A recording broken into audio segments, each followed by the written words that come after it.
You're listening to Methodists Behind the Madness. I'm your host, Austin Harris, here this week with Senior Pastor Jeff Klinger to talk about the coronavirus, his church's response to the situation, and his hopes for how we as people of faith might continue to live in the midst of this pandemic. Jeff, thanks for joining me today. Excited to get started with this podcast. First time to sit and talk with you in the midst of a topsy-turvy, crazy world. You and I have known each other for a long time. I'm aware our listeners don't know much about us necessarily. Again, I'm Austin Harris, hosting at least this week. I'm the Director of Worship and Communications here at Topeka First United Methodist Church, entering year 3. Jeff Klinger is here with us today. He's the senior pastor here. Jeff, tell us a little bit about your time at Topeka First. I am coming to the end of year 5, and so this has been a fascinating year. I have never had a year 5 in a church before, and I kind of joked last summer that as we head into a year 5, it feels like uncharted territory. And then it is proven to be that over and over again in lots of different ways. Yeah, what a first year 5. Yeah, right. So at least maybe my first year 6 will be less tumultuous than year 5 has been. I hope so. Well, I certainly hope so. We're here today about, 3 days since the first suspension of worship due to the coronavirus outbreak. And as we sat and reflected getting ready for this, we acknowledged how wild the last 7 to 10 days have been. This has happened really quickly. So I want to start by just kind of recapping very briefly the timeline that has been the coronavirus. It was January 7th that Chinese officials first confirmed there's a new virus. It's a different strain. We don't know how to combat it. It's this coronavirus, but it's new, it's different, it's spreading rapidly. And that's 2 months ago, right? Hard to believe. It feels like we've been in this world for a long time. But throughout January and February, we see the spread of coronavirus, first in China and then across the world, hitting particularly hard Italy, Japan, Korea, Iran, eventually making its way to the United States. And then, as we hit March, things seem to accelerate at breakneck speed, right? It's early March that Florida, Kentucky, New York, Maryland, Utah, and Oregon, they all declare states of emergency as they're starting to recognize the severity of this pandemic. Most of us, I think you and I included, still didn't understand what was to come, had no way of predicting how serious this would get. March 9th, Italy places its whole country on lockdown, and I think the world goes, wow, this is something different. And even then, it feels like it's news about things far away, right? Oh my gosh, this is happening in Italy. And it's an issue in China. And, there are some states in our country that are beginning to see issues with it. But it just all feels a long ways away, like 8 days ago. Yeah, I think there was absolutely a feeling of, well, that won't happen here, right? That doesn't happen in the U.S. Of course, things have continued to escalate. So March 11th, World Health Organization officially declares the novel coronavirus a pandemic. As part of that, we see all the major sports leagues, including college athletics, just go full stop. Starts with the National Basketball Association. March Madness gets canceled. That, for me, and this is happening last week, was the moment where I went, oh, this is a big deal. Yeah. Like, that's serious financial impacts to these organizations. And you and I kind of bumped into each other in the office midweek last week and said, this has to be serious. They know something. Right. They're responding to something. Right. The governor starts taking action late last week. You're in conversations throughout the weekend about what to do with worship. We're kind of seeing these big events cancel. We're in the middle, right? A sizable event, not a huge event, not sure still what kind of precautions we need to take. You make the decision to suspend worship for at least one Sunday, midday Saturday.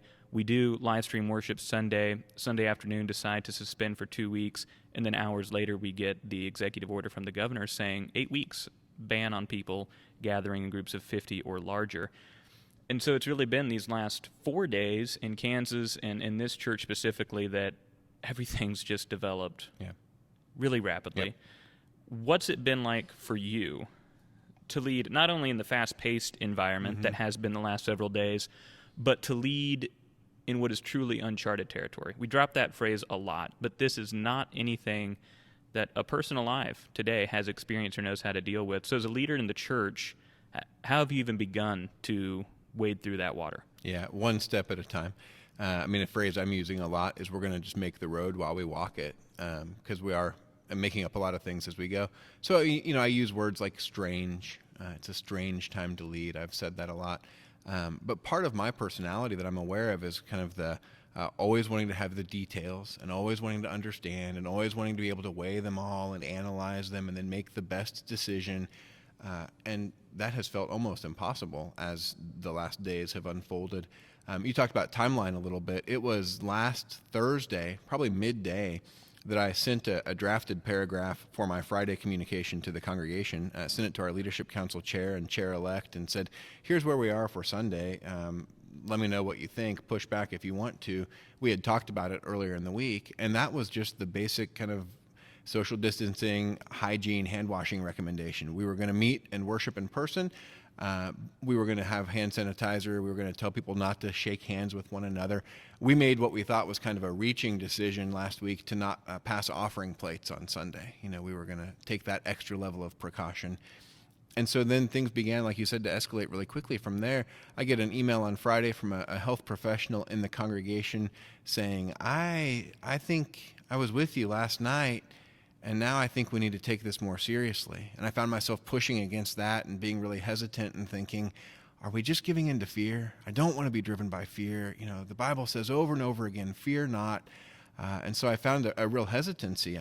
I called another healthcare professional in the church who I trust, and I got from that person the diametrically opposed coaching. At that point, he said, I'm not sure we needed to cancel basketball tournaments. That seems like an overreach. And he was coaching again, wash your hands and stay home if you're ill. And I walked away from that going, great. I'm glad to have consulted a couple of healthcare professionals in the church, and I appreciate always that help. And I got radically different and divergent perspectives from them. So leading in that sense was a challenge, because usually I go to the people who I trust and I get the feedback and it's helpful, and I move forward with that.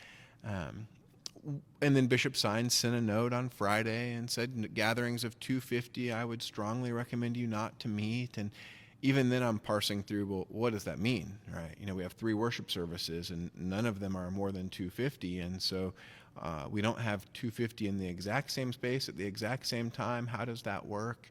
And so lots of conversations with our leadership and with different folks.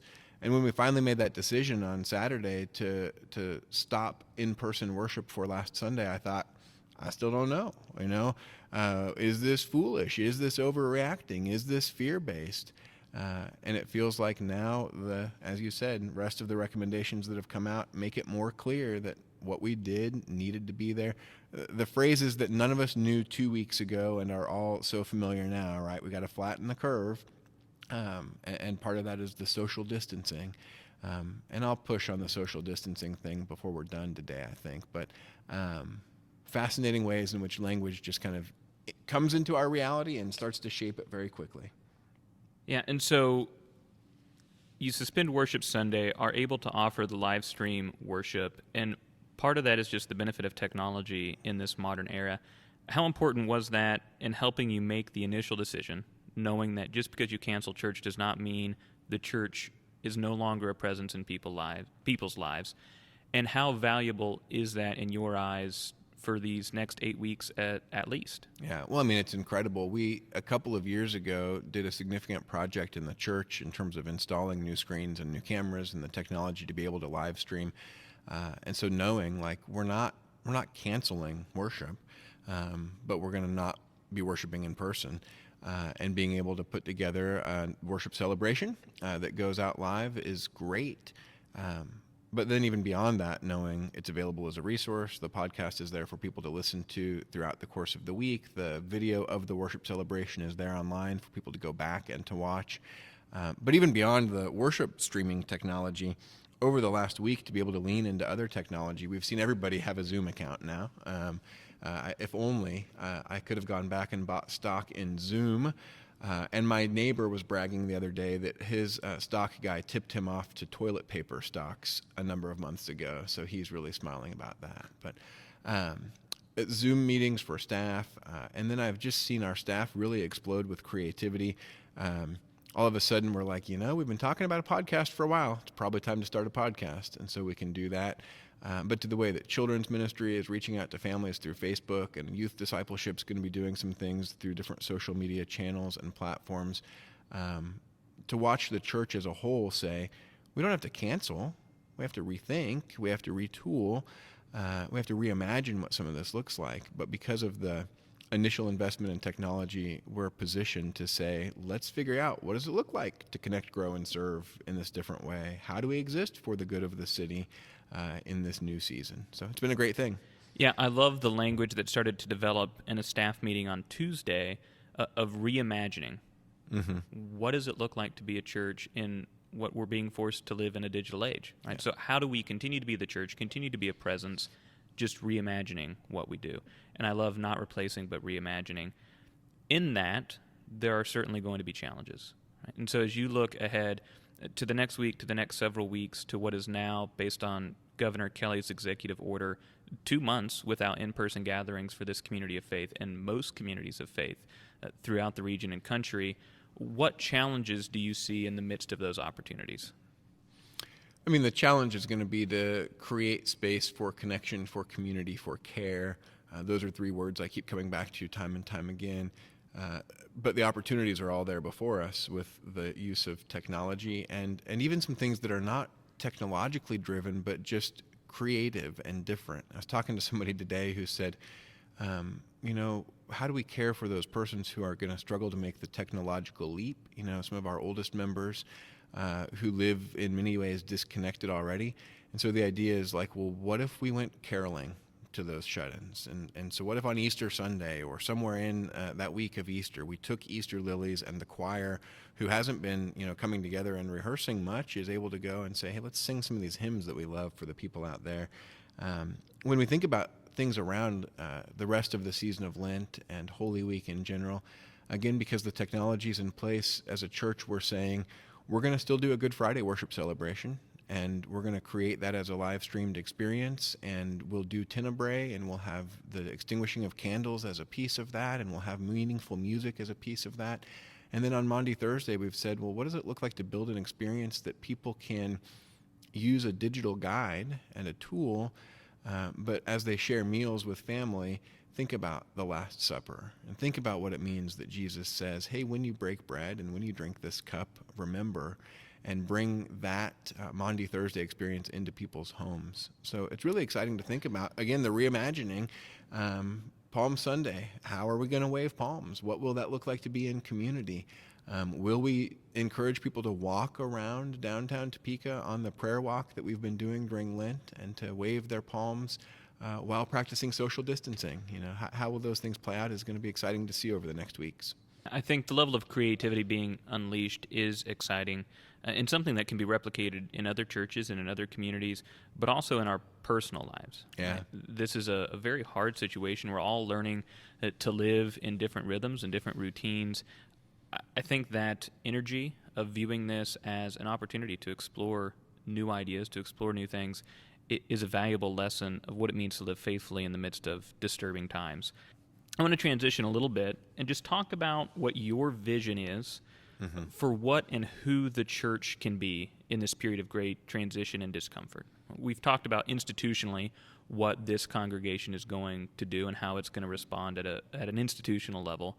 But when you think about individual followers of Christ, as a pastor, what's your hope for how we engage this crisis? Yeah. Well, I hope that we love God and love our neighbors, and we've been talking about that a lot over the last couple of years here. We did work a couple of years ago now with the Good Neighbor experiment and the neighboring folks out of Sosi and Wichita. And so I feel like we were primed in a lot of ways. And in that conversation, we were pushed to get to know our neighbors. Who are those people that live in the 8 front doors closest to us? And I'll confess that, for almost 5 years now, my family and I have been in the house that the church owns, and we've struggled to get to know all of our neighbors. And Sunday evening, the kids and I took letters around that we'd written and said, it's maybe going to be a strange couple of weeks, and so you want to make sure you have our contact information. Let us know if we can do anything for you. And to just see those conversations begin to unfold give me some great hope. So I hope that people will lean into this in that relational way, that they can love their neighbor in some new and unique ways. I hope they check in on one another. I hope that I hope they sit on their front porch when it gets a little bit warmer, and they're more intentional about being out there to smile and to wave at neighbors who come by. Some of the social distancing concerns become so hyper focused. I mean, I've had somebody even today say, but we're not supposed to talk to people in public. And I said, I don't think that's the concern, right? If it's 4 feet, if it's 6 feet, whatever that is, like, you can stand in your front yard and talk to a neighbor who's walking by on the street, and I think you're still okay. Like, let's not cough on each other, spit on each other. I mean, we're not going to catch disease by being near one another. So communally, I hope more of that happens. Individually, this is a great time for people to think about resetting. You know, our Lenten sermon series, as we've walked through this kind of building our faith in terms of physical fitness parallels, we said first you have to realize, and then you can reset, and then you refuel. And this Sunday, Pastor Stephanie's message is going to be, what's it mean to redefine? And we're in the middle of all of that. So for individuals, I hope when they're finding themselves at home with more time, they're thinking about those things they've said they want to do for several years. I want to read the Bible more. I want to have a more active prayer life. I want to get to know my neighbors. I want to journal. I hope they're hearing those things and leaning into those practices, and not just getting caught up on their Netflix binge or, you know, whatever's there, but really leaning into this time can be a gift to slow down, to be still and know that God is God. And you spoke a little bit in there about remaining engaged in community, both with the people who are directly around you, your neighbors, your friends, your family, also with your church community. I think that's going to be important for people here. And I've heard you over the last week and a half push back against the phrase social distancing, not because you disagree with the science behind it or what it's intending to do, but some nuance about not distancing ourselves socially but physically. That's right. You know, social distancing, I believe, is about physical space that we're supposed to respect between ourselves and others in this. And when we call it social distancing, I fear it sets up that misnomer that, no, we're not supposed to be interacting with one another. And so I would prefer we call it physical distancing. I think that's what it is. And in fact, lean in socially and lean in spiritually to those connections with one another in different ways. You know, you talked about, you knew this was serious when major sporting events were beginning to cancel. I talked to a neighbor of ours, must have been Sunday, maybe Saturday night, but he told me that for 2 weeks his every morning coffee group was going to take a break. And I knew that when that coffee group was taking a break, it was serious, right? But he lives alone, and I know that if he's not getting out and connecting with his coffee group every morning, there is a level of social isolation that can become an extension of the social distancing. So we're calling him, and we're trying to offer to share dinner with him and just to be that point of connection and contact. And so I hope that people would lean into those kinds of things. Yeah. And so as you encourage people to engage in that community, I think it goes back to the opportunity to use technology to do that, right? So what strategies are you in the church trying to deploy that help people do that in effective ways? Yeah. Well, personally, I just kind of had a whim over the weekend, and totally stolen from Rachel Billups, who's pastor at Ginghamsburg Church. So credit where credit's due. She goes online Facebook Live every morning for a prayer time, and I thought, maybe that'd be something that people would find a good time of connection and check-in. So I'm going Facebook Live at 8:30 every morning. I'm trying to keep it to about 10 minutes, 15 maybe, but it's share prayer requests with anybody who's there. It is a chance to read a devotional. I thought I was going to use the same one every day until today when I was like, no, I want to use this other thing. But it looks like people are appreciating that time to connect. And if this continues for a few weeks, I hope that time also is a place where people will share, hey, I need some groceries, I need this help, I need this support, and other people would be able to kind of facilitate those connections for them. But that's just kind of me in that rhythm.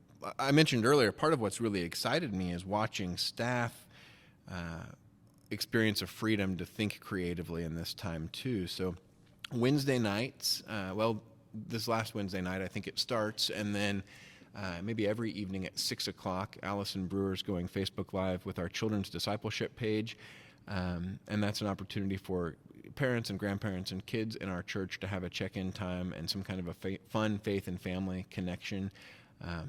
She's going to be doing, I believe, a once weekly Sunday school lesson that's on our church's Facebook page, and so families can engage that, whether it's when it happens live or at any point during the week. Jacob Martin, our director of youth discipleship, is talking about how he can use different tools that are already deployed in different ways, but group me conversations that he's got with some of our most involved youth, using the church's Instagram as a place to use stories for faith formation, using Snapchat as a way to connect with those youth in those places where they are. And in all of that, my hope is that there's both the caring for our community, our faith family, and extending beyond that. We talk a lot about invitation, and Palm Sunday was going to be one of our invitation Sundays. But we've known for a long time that people aren't coming to church buildings, but that's what we keep inviting people to, because it's kind of our rhythm and our bread and our butter.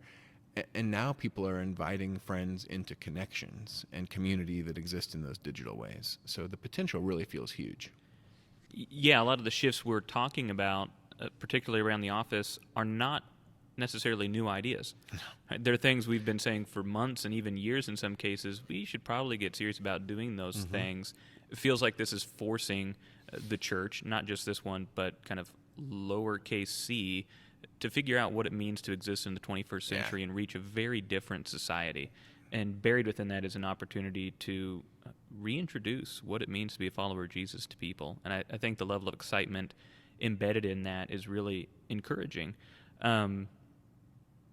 As a piece of that, and we don't have a crystal ball, we don't know how long this will last, we don't know what the other side of the tunnel looks like, but are the practices being put in place now things that you hope are either slightly adapted or kept in their current format, things that the church continues to do as it moves to beyond coronavirus?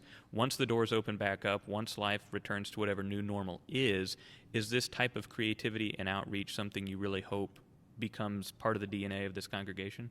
Oh, absolutely. We've all talked about what we're doing in this season is experimenting, right? And I told you all as staff earlier this week, I don't think for the next few weeks there's much that's a failure. We try something and we learn about how effective it is and is it not. So will I always go Facebook Live at 8:30 in the morning? I don't know. When everybody goes back to work and gets tired of looking at my face, it might not be that effective in the future.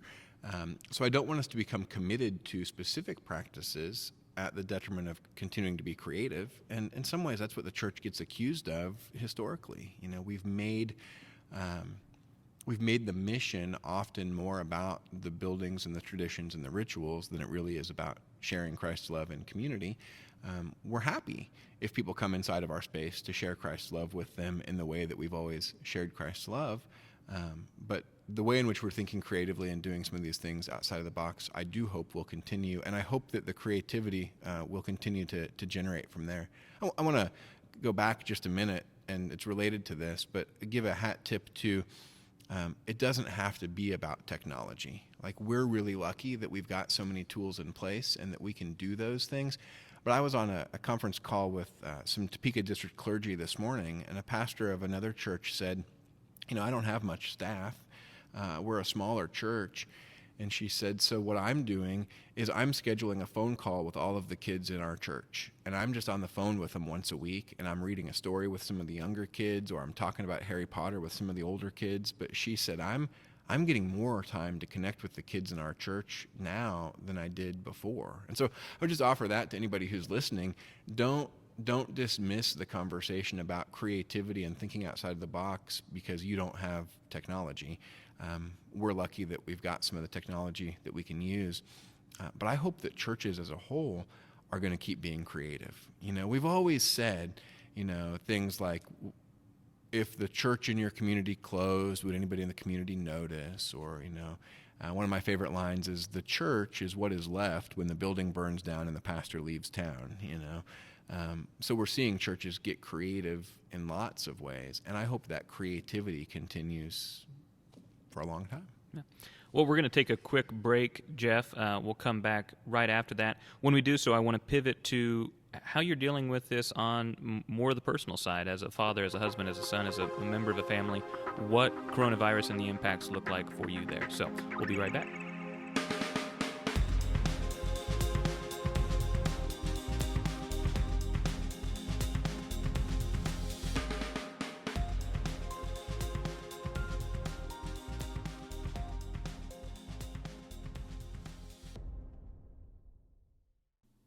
I'm Austin Harris, host of Methodists Behind the Madness, and I want to let you know that more great digital content from Topeka First United Methodist Church is on the way.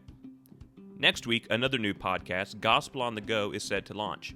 In Gospel on the Go, I use narrative storytelling to track the history of Christians and their response to the events of their time. Our first series, Christians and Pandemics, will tell the stories of how Jesus' followers shocked their worlds when they responded with grace, mercy, and love to deadly health crises of their time. In Week 1, we look at the 3rd century pandemic in the Roman Empire that showed just how different Christians were and launched a global movement. As always, other great resources are available at www.forthegoodofthecity.org. There you can find our archived sermons as both videos and podcasts, and if you're looking for a way to worship online during the coronavirus outbreak, check out our live stream every Sunday morning at 10:30 a.m. At Topeka First UMC, we understand that our world has changed radically in just the last few days. Despite that, we are dedicated to reimagining what it looks like to be faithful followers of God in this new world, and we hope you will join us in that exploration.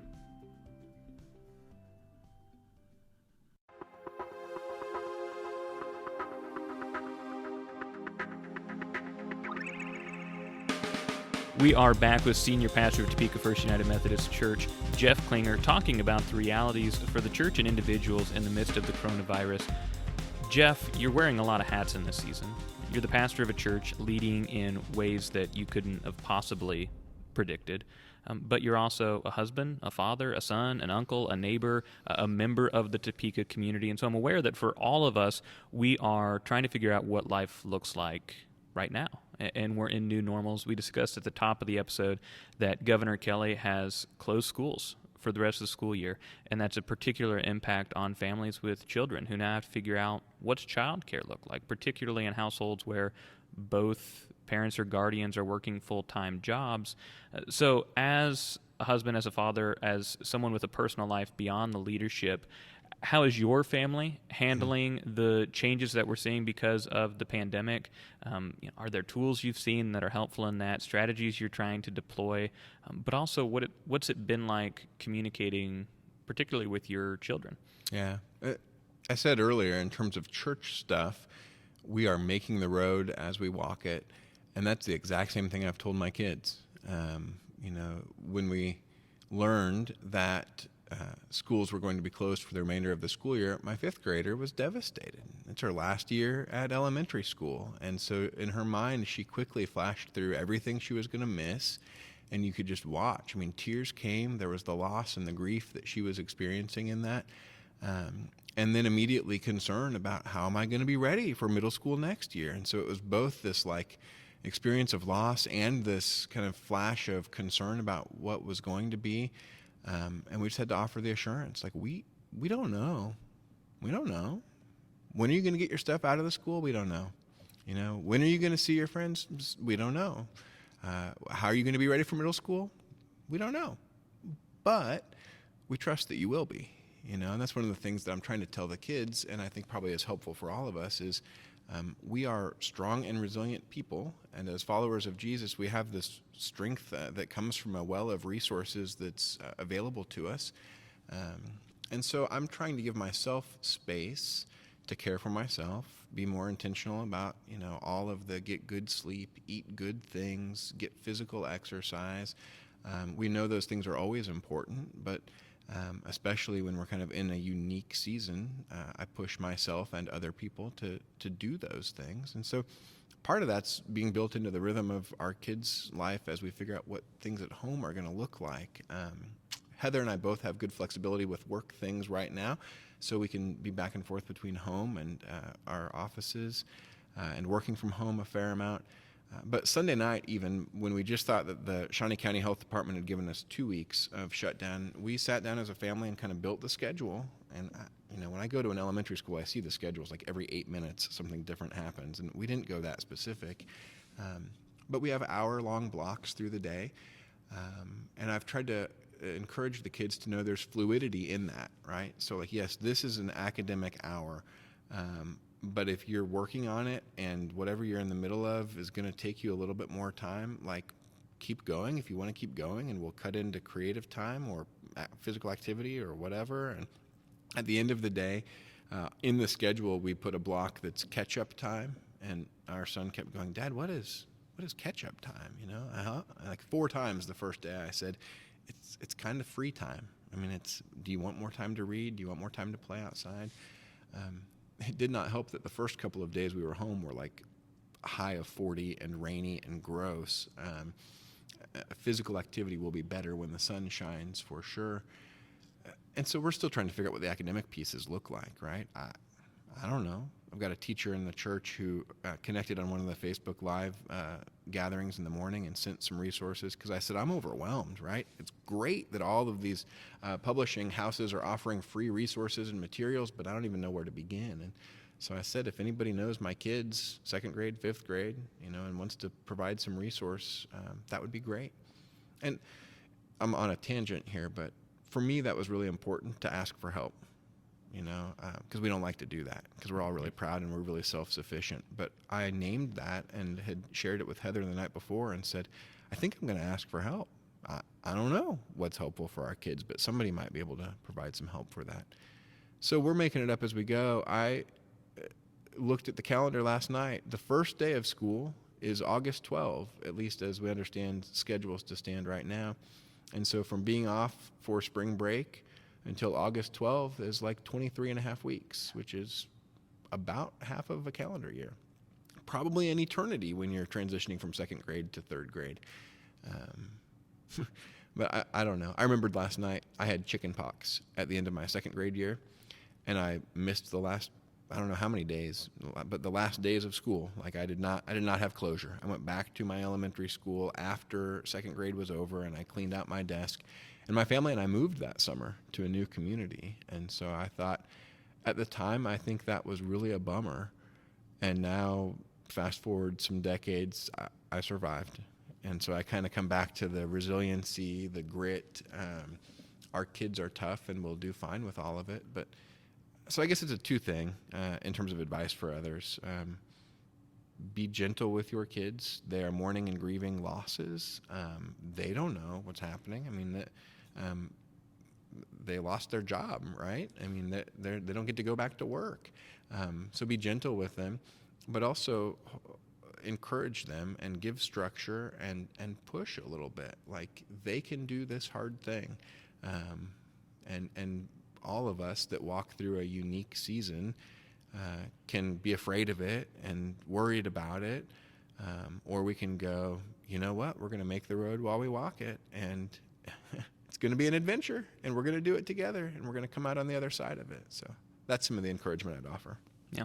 One of the things I've really admired from Allison, from Jacob, and really from the whole staff as we've gathered and discussed things, is an acknowledgement that just as adults are suffering and grieving and mourning change, and in some cases the loss of employment, the loss of lifestyle, so too are kids. We reflected on Tuesday in our staff meeting, graduations have been canceled. College seniors are saying goodbye to friends that they won't get to see again because they disperse back all over the state, all over the country. There is great grief for people. I'm encouraged that the church has acknowledged that grief and is trying to find creative ways to help people through that, to create opportunities for people to experience these, what should be great moments of life that are being disrupted by the virus. Some conversation about what's it look like to celebrate the graduates through a Zoom call or something like that, where though they don't get to graduate at their high school, maybe they can graduate with their church family. The resources Allison and Jacob are developing to help families guide and help their kids grow for the huge amount of time that they're spending together. I think it's a wonderful way that the church engages that and is that tangible reminder that none of us have to do this alone. That's right.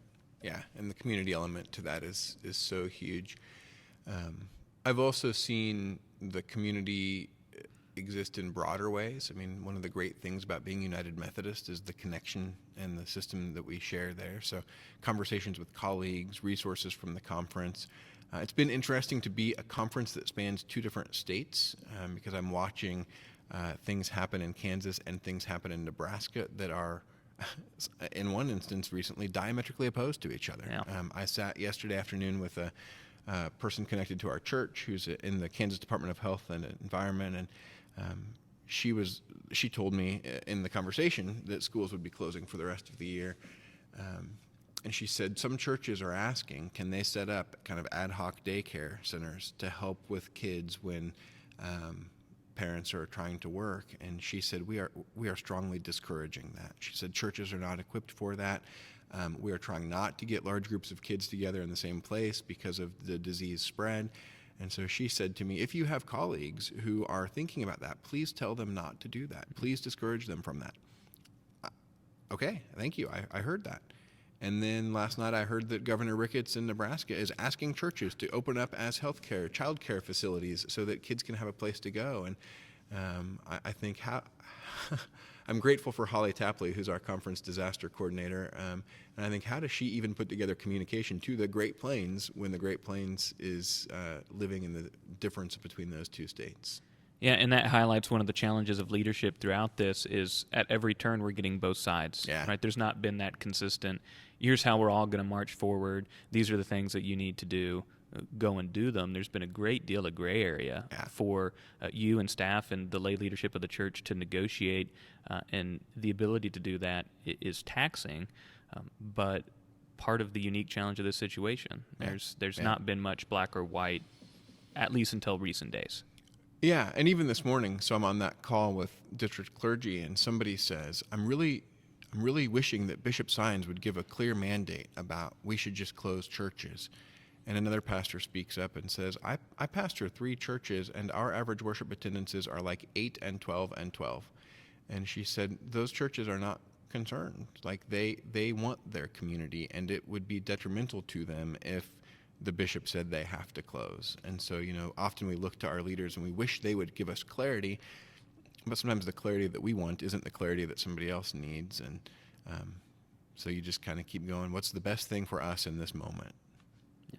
You mentioned a little bit earlier how well tied, unintentionally, the Lenten sermon series has been to this pandemic and to the reality of the world around us. It's been a sermon series focused on the parallels of physical fitness to spiritual fitness and how the lessons we learn from being fit and being healthy apply to our relationship with God and others. Started with realize, talked about needing to see that something is out of alignment and we want to fix it, resetting and taking the opportunity to look in the mirror, be honest with ourselves, and develop a plan. This last Sunday, you talked about the need to rehydrate in the midst of both fitness journeys, and ask us to rehydrate in the midst of all of this, right? When very few of us, I believe, are taking the time to really care for ourselves. I think just as dangerous physically is the mental impact that this has on folks, whether they get coronavirus or not. The stress that they're under, the things they have to figure out are difficult. So how do we rehydrate? Right? How do we stay connected to God, make sure that our faith is still strong and a firm foundation in the midst of this? Well, in some ways, and I talked about this in that message Sunday, it's going to be different for different people who have different backgrounds and experiences and wirings, right? We were using that John 4 text of Jesus and the woman at the well, and that idea that when we need to rehydrate or refuel, Christ is the living water, and how people connect to Christ is going to be different, right? I've seen a silly meme that, as an extrovert, I really appreciate that says, introverts, please put your book down and check on your extroverted friends. We are not okay, right? And so as an extrovert, part of my connection to living water is people and others. And so I need to cultivate that and have with great phone conversations with colleagues and friends. But for many of us, there's also that need to be still and to sit back. And as you alluded to in that leadership conversation, we don't have all the answers, and we don't know what the next best move is. And I'm trying to give people permission. You don't have to have it all figured out, right? Because I can think finally I've read all the details and I understand them, and they change.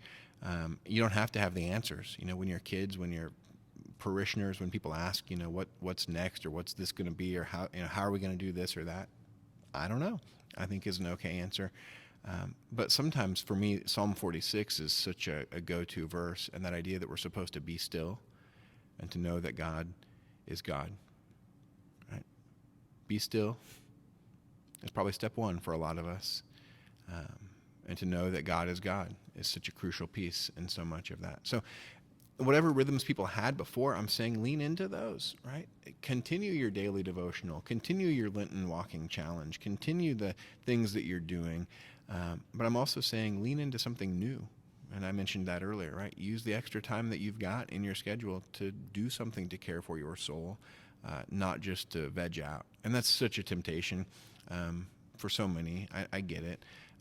But really to do something for your soul, to cling to Christ as the living water. And maybe that's personal prayer time, and maybe that's community connection. And if you don't know which one you need the most, then probably figuring that out is step one for people. Well, Jeff, I appreciate you taking the time to sit down in the midst of everything that's happening around us. As we wrap up, are there any final words you want to share? Any heads up you want to be giving to people, things to watch out for in the coming weeks, things that they need to know? The really important details for this congregation is in-person worship and Wednesday night activities are suspended for the duration of Governor Kelly's executive order. At this point, that's 8 weeks, Yep. right? So we're out past the Easter holidays and well into May at that point. And so that changes the life of the church in significant ways. But are there any other things that you want to share with folks? I appreciate that. Some of the things are ever evolving, right? So earlier this week, we were a food drop site for USD 501 schools, and they were going to be giving out sack lunches that would also include a breakfast for the next morning. We did that for one day, and the school district thought, oof, your location maybe is not as accessibly by walking as we had hoped it would be, and so it moved to an elementary school. And so now food can be acquired at Lowman Hills Elementary School. We are serving as a food drop site for Topeka North Outreach on Tuesday and Friday evenings, at least right now. And we'll see how that continues to play out. So lots of people have asked me, how can we help, right? And I don't know the answer, because we're not supposed to be gathering large groups of kids together and providing care for them. One of my clever ideas, so if somebody is listening to this and wants to help me process through what this would look like, is there like an adopt a grandparent kind of a situation that we can put together? Like, is there somebody in the church who would host a Zoom call at 1 o'clock on a Tuesday afternoon, and we could put all of the kids, connect kids and families, and so it's like story time for a group, or just asking the kids, like, how are you doing and what did you do today? And the kids could interact with one another. It could be a fun way to do some of those things. But we will be continuing to respond, our mission team and our leadership, looking for those ways to get food to people who are looking for food, and to serve the community in those different ways. Earlier in the week, when I was talking to our friend in the Department of Health and Environment, I said, what can we do, right? Like, we want to be feeding. There are people in the church who are asking me, what can we do? And she said, she kind of laughed and said, well, for the love of God, stop hoarding toilet paper. So I'll offer that as be helpful in that way. But she said, take it seriously when we make recommendations, right? Like, we are trying to respond as well as we can as state leadership. And so when we say, please do this for the well-being of your neighbors and your loved ones, be calm, but encourage people to do those things. And so I don't still understand all of the mechanics of how all of the things are supposed to help us, but I just keep going, okay, I want to be in this for the long haul, and I feel like some of this is about loving my neighbor, and so I want to do that. So I think stay connected to one another, stay connected to your community of faith, whether that's us or another church family, and you have found us through some other means. But as a church family, we're going to be continuing to create unique opportunities to connect people to those things. For several years now, we've been leaning into the Jeremiah 29:7 that we're supposed to exist for the good of our city, and now we have an opportunity to do that in all sorts of new and creative ways. So I guess my final piece for anybody that would hear this is give yourself permission, whatever that looks like, to slow down, to make mistakes, to not have all the answers, to disappoint somebody else, and to continue to take care of yourself in the midst of all of that. Because we know that God has created, God loves us, God calls us into relationship and into community. And when I think about the toilet paper hoarders, for me there is this invitation to live with abundance and generosity and joy. And when we're afraid, we fall away from those things, right? We don't think about abundance, we think about scarcity. We don't think about generosity, we think about maintaining and preserving, and we don't have joy because that fear drains that from us. So abundance, generosity, joy as some defining characteristics always, but especially in this time. It is clear to me, and I think clear to many, that in the midst of this crisis, God is still God. There is still the potential for the church to be the church, and maybe to even find some incredible ways to create community and a sense of comfort, and it's all going to be okay in this world. And so I'm excited and proud to be a part of a staff that is leaning into those opportunities, and to know that as a community, as followers of God, we will get through this. We will persevere.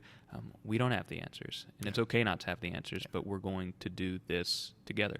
So, Jeff, thanks for spending some time with us and exploring the ways in which coronavirus has changed the church, changed our personal lives, and changed the way we interact with each other, but the opportunity to continue to engage and to grow and to love in the midst of that.